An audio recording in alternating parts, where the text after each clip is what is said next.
Hey guys, Cavalito here for GTO Strategy. And today I'm gonna go through a post-flop hand. As I said in one of our previous videos, in order to improve at poker, you must get really good in the spots that happen the most often. And if you're playing a tournament, there's nothing that's gonna happen more often than you playing from the big blind against multiple positions post-flop. So we're gonna go through the sims and I'm gonna say how we can use the solver to get better and a specific situation against most positions. So let's go through an ICM spot like 90% of the field left. So this for an online MTT would be 30 minutes into the tournament. This for a live tournament would be around 1.5 hours in, depending on the structure. I'm just going to show the button opening range. The button opens a really wide range in this situation. All of the suited Queen X, offsuit King X, like King 7 or better, most of the pocket pairs, a lot of suited hands, and then the big blind has to defend a very wide range. So the big blind is defending almost 80% of hands against this button opening range. However, the solver does defend this many hands because one, the price is really good, and two, it can back it up by playing a strong post-flop strategy. So if we don't play as good as a as a post-flop strategy, we are not going to be able to defend this wide of a range. So this is the first thing. So this hand that is already indifferent, we should probably fold.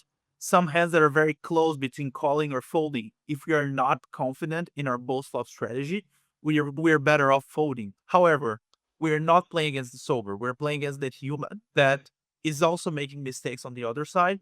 So I would strongly advise you to defend as wide as a range as you should in this situation, and then get better playing post flop. One way I try to study and get better at a post flop situation. So like this is a single raise flop pot, big blind versus multiple positions, right? So I study how I should play against the button because the button has the widest range of all of the ranges at the table. So by understanding how I should play from the big blind against the button, I know that against the cutoff, I should play kind of a similar strategy. Then I go against under the gun because under the gun has the tightest range. So when I play against under the gun one, I I know that's somewhere similar of how I played against under the gun. And this is how you get better understanding at poker. You understand the ranges. And I think a good way to start is understanding where is our value threshold against each position. So in today's video, I'm going to look at a pot, big blind versus button first. So let's do King 5-4 rainbow. This is a board that is going to have very high betting frequency from the in-position player. And we can just like run the solution. Or for example, if you play a game that people just bet half pot, you're just going to go in the custom sim and you're going to say that people bet half pot and go from there. But I'm just going to run the GTO solution. We don't have leads from the big blind in this board. The button is going to play a very high c-betting strategy because it has an equity advantage in this board. And you can see that at this stack depth from the big blind, we get to raise most of our king X against the button. So king jack, king queen for value. I mean, every king X raises a bit. We are 30 big blinds deep against a range that contains a lot of hands. So most king X are going to be strong enough to go broke. And then of course, king 5 and king 4 are two pairs, right? So we are raising these hands. The button is calling. The button has to call pretty much any pair they have. Let's find a brick turn. I think the brickiest one is going to be the 9 of hearts. So let's go 9 of hearts. And when you click here in range in the top right corner in GTO strategy, you can see how many combos of each hand we got to the tournament. So you can see that the king queen off square is almost full. So we almost check raise pure king queen off on the flop. And then king jack is lower frequency, king 10, king 9, lower frequency check raises, right? I'm just going to leave it full here to understand that, to visualize better our strategy, right? King 9 is now two pair, right? We're going to bet most king X that we got to the turn with, but the lower we go in the king X region, the less frequency we have of them, which makes sense. So we barrel, button calls, and then in a brick river, let's do two of spades, pretty much every king X we got to the river is good enough to go all in. Of course, we have the strongest king X in a higher frequency, but every king X we got to the river, big blind versus button, is good enough to go all in. Now, let's go back and let's see if this applies against under the gun. Because now we're talking about 46% opening range, and against this 46% opening range, we defend almost 80% of hands. When we're talking about under the gun, we are talking about an 18% opening range, right? So under gun opens, instead of folding 20% of hands, now we fold 46% of hands. So we're folding more than 2x the amount of hands against under the gun, because even though we have a good price, under the gun has a stronger range, so we're not going to be able to realize as much equity against under the gun.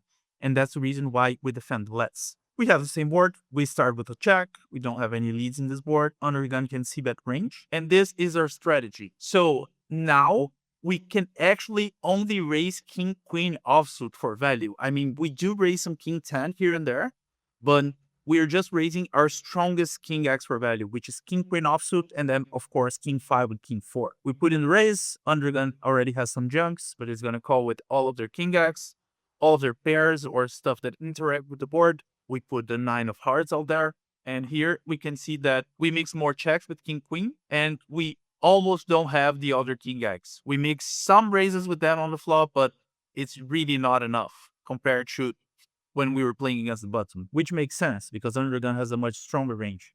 You can also see that the sizes are way bigger when we're playing against under the gun. Under the gun calls, and in the river, which is the same brick deuce of spades, we can go all in with king queen, king 5, and king 4, and we pretty much don't have weaker king X. So by looking at the same situation against the button and against under the gun, we got to understand the value thresholds. When I'm playing against a wider range and 30 big blinds deep, pretty much any top pair is good enough to go all in. But of course, we check raise more frequently the strongest top pairs, and we check raise less frequently the weakest top pairs.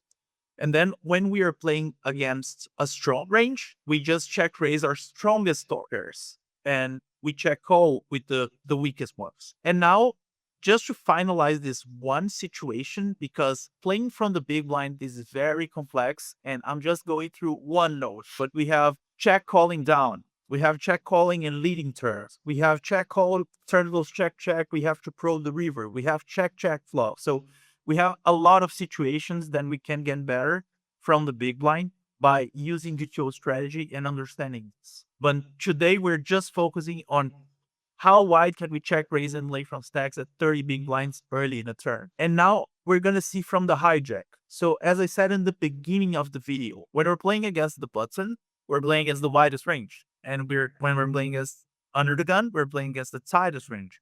So now I would like you to pause the video and think for yourself. All right, so against hijack, that is midway between under gun range and button range, what is the weakest king X that big blind can play for stats? Is it king 9? Is it king 10? Pause the video, think about it, and we go through the one final sim to finalize this scenario. So let's have a look at hijack range. Now, if this is the hijack opening range, hijack is opening 28% of hands. So under gun was opening 18, button was opening 46. 28 is almost midway there. And we see that hijack opens from king 4 suited or better and king 9 offsuit or better. So the big blind is going to defend 64% of hands against the hijack. It was defending 79 against the button, and it was defending 46 against under gun. So it's pretty much midway.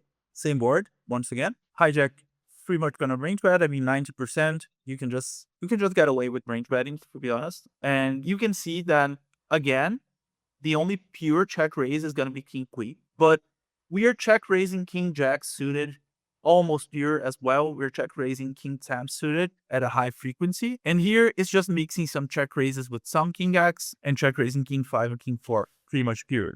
So big blind check raises, hijack calls. Turn is the 9 of hearts again. On the turn, you see that we keep betting most of our king X, but now we start checking heavily king jack and king 10. So we're betting king nine, of course, because it's now two pair, and we're betting some of the lower king X for like some more coverage, and it does some magic that gets some better hands to fold. And it gets more protection because we don't need a lot of protection when we have king jack and king 10 versus hijack, and we do when we have king 7. We bet again, hijack calls, and then the river is the deuce of spades. And you can see that our value threshold starts at king 10. I mean, we are betting small with worse kings than king 9, like king 8 and king 7. And we're going all in with king 10 or better. But we don't get to the river with a lot of king 10 and king jack. So I think this was a very illustrative hand. It was a very simple hand, but we saw the hand from different perspectives and against different ranges in order to understand what our value thresholds are like from the big blind. This was a hand that we played aggressively from the big blind, but the biggest challenge is playing passively and defending as wide as we should defend from the big blind against aggression from the pre-flop raisers. So I hope you guys like the videos.